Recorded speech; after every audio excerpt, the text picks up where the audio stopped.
ल फाइनली हामी चाहिँ आइसक्यो यहाँ। यो ठाउँको नाम के हो थाहै छैन होला कसैलाई।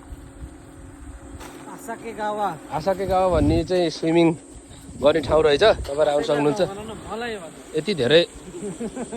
यति धेरै रहेछ मान्छे लास पुरै पार्किङ हो यो। हामी चाहिँ आज आएको ल। अब जाँदैछ हामी। त्यो चाहिँ हाम्रो नासो हो। अब गर्मीमा नासो त चाहिन्छ है। नासो भनेपछि अब यसो ड्रिङ्क सिङ चाहिन्छ होइन।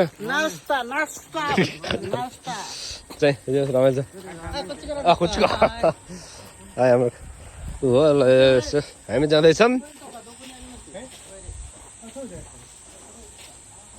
यो रमाइलो रहेछ पुरै।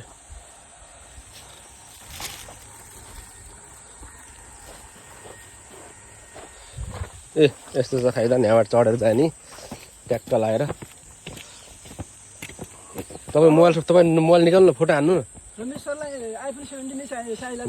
मोबाइल आम्मा यहाँ त बाबीक्यू पनि उठ्यो हौ। बाबीक्यू पनि रहेछ नि त सरस दोष यार। अर्कोचोटि आउनै पर्छ यार यहाँ त। यहाँ त पुरै उ नै रहेछ। ए बब्बाल रहेछ नि ल। यहाँ त बस्ने खाने आनन्दले बाबीक्यू पनि रहेछ है। हामी त खेल्ने मात्रै होला भनेर मजाले सब गर्न मिल्ने रहेछ नि त।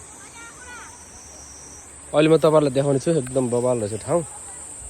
हाम्रो क्यामेराम्यान यहाँ छ एउटा यही हुनै नसक्यो क्यामेराम्यान लगाएर मिलाउनै नसकेर फेरि। दाइ खतरा रहेछ नि दाइ यार। बाबी गर्न मिल्दो रहेछ नि त खत्रै। अब अर्कोचोटि भाउजूलाई लिएर आउनुपर्छ यहाँ त। हेर्नु त ट्याक्क भाउजूलाई त खाना बनाउनु आउँछ होला सबै ट्याक्क आयो। ल ल हेर त त्यही रहेछ अलिकति दुःख कुरो होइन। म चाहिँ डुब्न सक्दिनँ होला।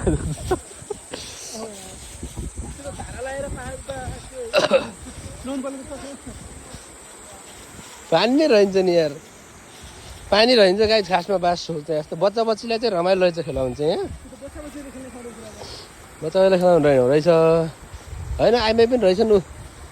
अब यस्तो आइमाईलाई त मैले फेरि यस्तो ताकी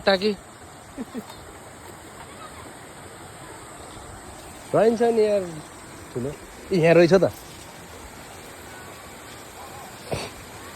ल।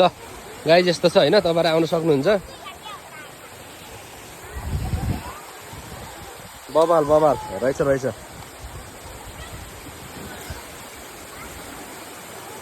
छोरी मान्छे हुँदो रहेछ ऊ टालेर। ऊ नेपाली केटीहरू त चाक फर्काएर बसेको नहेर माया। दाइ यहाँ चाक समाति आयो तल हेरेर नेपालीले